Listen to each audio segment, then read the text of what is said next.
Welcome back. Today I'm going to be reading Chapter 2 of Thinking Fast and Slow by Daniel Kahneman. Yesterday with Chapter 1 we got a brief introduction to what Systems 1 and System 2 of thinking are and how they interact with each other, so we will get right into Chapter 2. Attention and effort. In the unlikely event of this book being made into a film, System 2 would be a supporting character who believes herself to be the hero. The defining feature of System 2 in this story is that its operations are effortful, and one of its main characteristics is laziness, a reluctance to invest more effort than is strictly necessary. As a consequence, the thoughts and actions that System 2 believes it has chosen are often guided by the figure at the center of the story, System 1. However, there are vital tasks that only System 2 can perform because they require effort and acts of self-control in which the intuitions and impulses of System 1 are overcome. Mental effort. If you wish to experience your System 2 working at full tilt, the following exercise will do. It should bring you to the limits of your cognitive abilities within 5 seconds. To start, make up several strings of 4 digits, all different, and write each string out on an index card. Place a blank card on top of the deck. The task that you perform is called Add 1. Here's how it goes. Start beating a steady rhythm, or better yet, set a metronome at 1 beat per second. Remove the blank card and read the 4 digits out loud. Wait for 2 beats, then report a string in which each of the original digits is incremented by 1. If the digits on the card are 5294, the correct response is 6305. Keeping the rhythm is important. Few people can cope with more than 4 digits in the Add 1 task, but if you want a harder challenge, please try Add 3. If you would like to know what your body is doing while your mind is hard at work, set up 2 piles of books on a sturdy table. Place a video camera on one and lean your chin on the other. Get the video going and stare at the camera lens while you work on Add 1 or Add 3 exercises. Later, you will find in the changing size of your pupils a faithful record of how hard you worked. I have a long personal history with the Add 1 task. Early in my career, I spent a year at the University of Michigan as a visitor in a laboratory that studied hypnosis.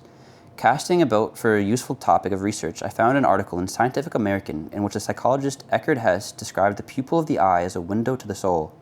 I reread it recently and found it inspiring. It begins with Hess reporting that his wife had noticed his pupils widening as he watched beautiful nature pictures, and it ends with 2 striking pictures of the same good-looking woman who somehow appears much more attractive in one than in the other. There's only one difference. The pupils of the eyes appear dilated in the attractive picture and constricted in the other. Hess also wrote of belladonna, a pupil-dilating substance that was used as a cosmetic, and of bazaar shoppers who wear dark glasses in order to hide their level of interest from merchants. One of Hess's findings especially captured my attention. He had noticed that the pupils are sensitive indicators of mental effort. They dilate substantially when people multiply 2-digit numbers, and they dilate more if the problems are hard than if they are easy. His observations indicated that the response to mental effort is distinct from emotional arousal. Hess's work did not have to do much with hypnosis, but I concluded that the idea of a visible indication of mental effort had a promise as a research topic. A graduate student in the lab, Jackson Beatty, shared my enthusiasm and we got to work. Beatty and I developed a setup similar to an optician's examination room in which the experimental participant leaned her head on a chin and forehead rest and stared at a camera while listening to pre-recorded information and answering questions on the recorded beats of a metronome. The beats triggered an infrared flash every second, causing a picture to be taken. At the end of each experimental session, we would rush to have the film developed, project the images of the people on a screen, and go to work with a ruler. The method was a perfect fit for young and impatient researchers. We knew our results almost immediately, and they always told a clear story. Beatty and I focused on pace tasks, such as Add 1, in which we knew precisely what was on the subject's mind at any time.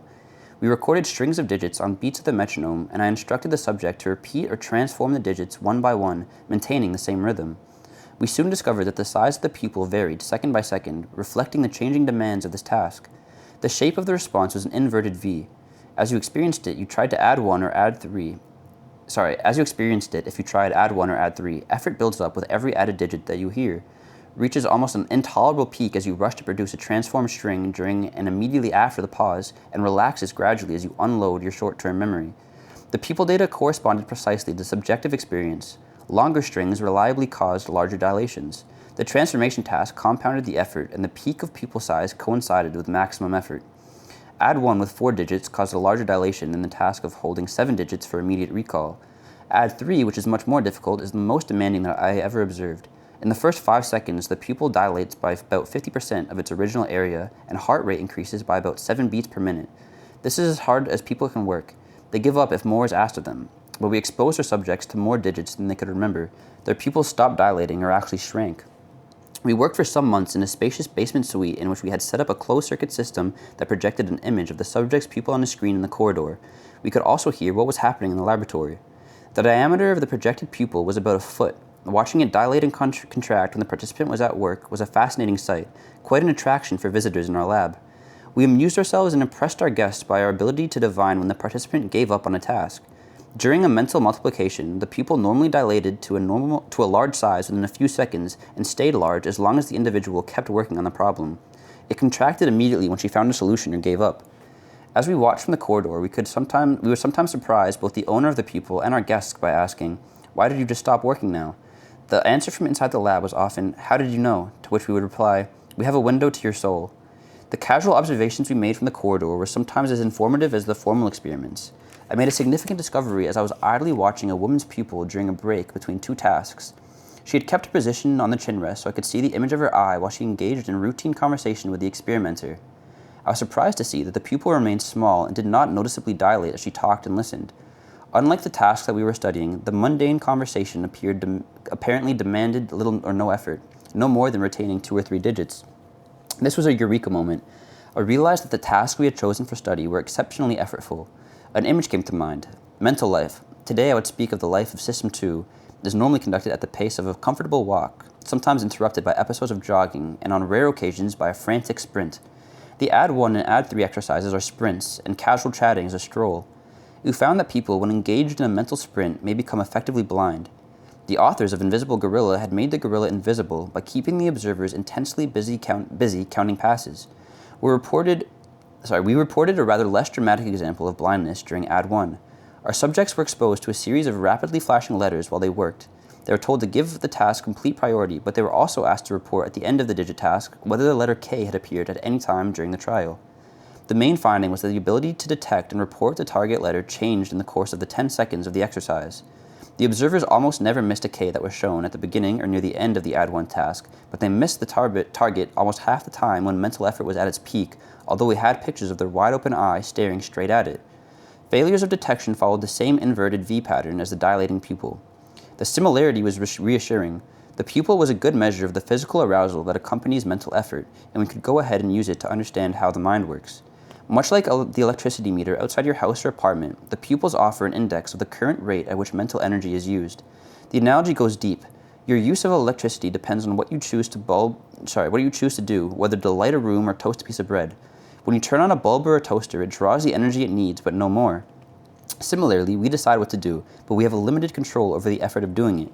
Suppose you are shown 4 digits, say 9462, and told that your life depends on holding them in memory for 10 seconds.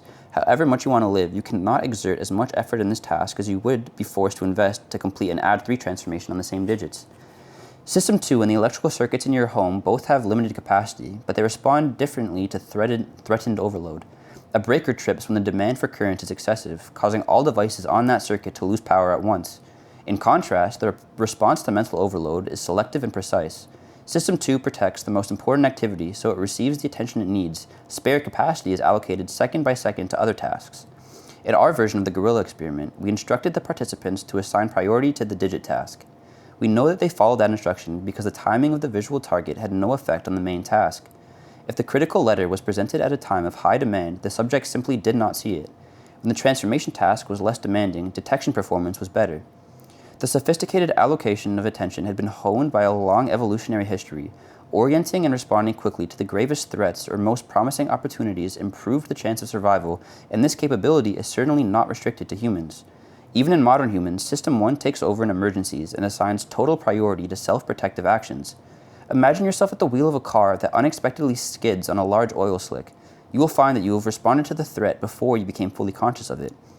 Beat and I worked together for only a year, but our collaboration had a large effect on our subsequent careers. He eventually became the leading authority on cognitive pupillometry, and I wrote a book titled Attention and Effort, which was based in large part on what we learned together and on follow-up research I did at Harvard the next year. We learned a great deal about the working mind, which I now think of as System 2, for measuring pupils in a wide variety of tasks. As you become skilled in a task, its demand for energy diminishes. Studies of the brain have shown that the pattern of activity associated with an action changes as skill increases, with fewer brain regions involved. Talent has similar effects. Highly intelligent individuals need less effort to solve the same problems as indicated by both pupil size and brain activity. A general law of least effort applies to cognitive as well as physical exertion. The law asserts that if there are several ways of achieving the same goal, people will eventually gravitate to the least demanding course of action. In the economy of action, effort is a cost, and the acquisition of skill is driven by the balance of benefits and costs. Laziness is built deep into our nature. The tasks that we studied varied considerably in their effects on the pupil. At baseline, our subjects were awake, aware, and ready to engage in a task, probably at a higher level of arousal and cognitive readiness from usual. Holding one or two digits in memory or learning to associate a word with a digit produce reliable effects on momentary arousal above that baseline, but the effects are minuscule, only 5% of the increase in pupil diameter associated with add 3. A task that required discriminating between the pitch of two tones yielded significantly larger dilations. Recent research has shown that inhibiting the tendency to read distracting words also induces moderate effort. Tests of short-term memory for 6 or 7 digits, as you can experience the request to retrieve and say aloud your phone number on your spouse's birthday also requires a brief but significant effort because the entire string must be held in memory as a response is organized. Mental multiplication of 2-digit numbers and the add 3 task are near the limit of what most people can do. What makes some cognitive operations more demanding and effortful than others? What outcomes must be purchased in the currency of attention? What can System 2 do that System 1 cannot? We now have tentative answers to these questions. Effort is required to maintain simultaneously in memory several ideas that require separate actions or that need to be combined according to a rule, rehearsing your shopping list as you enter the supermarket, choosing between the fish and the veal at a restaurant, or combining a surprise result from a survey with the information that the sample was small. System 2 is the only one that can follow rules, compare objects on several attributes, and make deliberate choices between options. The automatic System 1 does not have these capabilities. System 1 detects simple relations and excels at integrating information about one thing, but it does not deal with multiple distinct topics at once, nor is it adept at using purely statistical information. System 1 will detect that a person described as a meek and tidy soul with a need for order and structure and a passion for detail resembles a caricature librarian, but combining this intuition with knowledge about the small number of librarians is a task that only System 2 can perform, if System 2 knows how to do so, which is true of very few people. A crucial capability of System 2 is the adoption of task sets. It can program memory to obey an instruction that overrides habitual responses. Consider the following. Count all occurrences of the letter F in this page. This is not a task you have performed before and will not come naturally to you, but your System 2 can take it on. It will be effortful to set yourself up for this exercise and effortful to carry it out, though you will surely improve with practice. Psychologists speak of executive control to describe the adoption and termination of task sets, and neuroscientists have identified the main regions of the brain that serve the executive function. One of these regions is involved whenever a conflict must be resolved. Another is the prefrontal area of the brain, a region that is substantially more developed in humans than in other primates, and is involved in operations that we associate with intelligence. Now suppose at the end of the page you get another instruction, count all the commas in the next page. This will be harder because you will have to overcome the newly acquired tendency to focus attention on the letter F. One of the significant discoveries of cognitive psychologists in recent decades is that switching from one task to another is effortful, especially under time pressure. The need for rapid switching is one of the reasons that add 3 and mental multiplication are so difficult. To perform the add 3 task, you must hold several digits in your working memory at the same time, associating each with a particular operation. Some digits are in the queue to be transformed, one is in the process of transformation, and others already transformed are retained for reporting. Modern tests of working memory require the individual to switch repeatedly between two demanding tasks, retaining the same results of one operation while performing the other.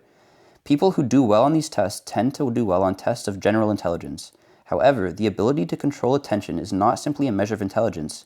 Measures of efficiency in the control of attention predict performance of air traffic controllers and of Israeli Air Force pilots beyond the effects of intelligence. Time pressure is another driver of effort. As you carried out the add 3 exercise, the rush was imposed in part by the metronome and in part by the load on memory. Like a juggler with several balls in the air, you cannot afford to slow down. The rate at which material decays in memory forces the pace, driving you to refresh and rehearse information before it's lost. Any task that requires you to keep several ideas in mind at the same time has the same hurried character. Unless you have the good fortune of a capacious working memory, you may be forced to work uncomfortably hard. The most effortful forms of slow thinking are those that require you to think fast. You surely observed as you performed add 3 how unusual it is for your mind to work so hard. Even if you think for a living, few of the mental tasks in which you engage in the course of a working day are as demanding as add 3, or even as demanding as storing 6 digits for immediate recall. We normally avoid mental overload by dividing our tasks into multiple easy steps, committing intermediate results to long-term memory or to paper rather than to an easily overloaded working memory. We cover long distances by taking our time and conduct our mental lives by the law of least effort. Speaking of attention and effort, I won't try to solve this while driving. This is a pupil-dilating task. It requires mental effort. The law of least effort is operating here. He will think as little as possible. She did not forget about the meeting. She was completely focused on something else when the meeting was set up, and she just didn't hear you. What came quickly to my mind was an intuition from System 1. I'll have to start over and search my memory deliberately. So that was Chapter 2. It gave me a couple of exercises to practice, or I guess everybody to practice who's reading the book. So I will do those on my own time. I might record them and post them separately. But yeah, that's Chapter 2. I'll see you guys tomorrow for Chapter 3.